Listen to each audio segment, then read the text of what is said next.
মায়ের হিসেবে আপনাদের স্বাগত। আজকে দেখাবো ফিরনি। তার জন্য নিয়েছি আমি 2 টেবিল চামচ গোবিন্দভোগ চাল। সেটা ভালো করে ধুয়ে নিয়ে ছাঁকনিতে জল ঝরাতে দিলাম। এরপরে একদিকে দুধ ফুটতে দিয়েছি, অন্যদিকে ওই চালটা মিক্সিতে গুঁড়ো করে নিলাম। ঠান্ডা দুধের মধ্যে 2 চামচ চাল গুঁড়ো ভালো করে গুলে নিলাম। এইবার ফুটন্ত দুধের মধ্যে সেই গোলাটা দিয়ে দেব। এবারে ফুটতে থাকবে। চালটা সেদ্ধ হয়ে আসলে এর মধ্যে দেব চিনি।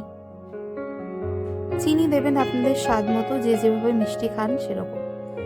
দিচ্ছি অল্প একটু এলাচ গুঁড়ো। দেখুন অনেকটা ঘন হয়ে এসেছে। এই অবস্থায় আমি গ্যাসের ফ্লেমটা বন্ধ করে দেব। বন্ধ করে ওর মধ্যে দিচ্ছি 1 টেবিল চামচ মতো খেজুরের গুড়। রেডি আমাদের ফিরনি। রেসিপি দেখার জন্য ধন্যবাদ।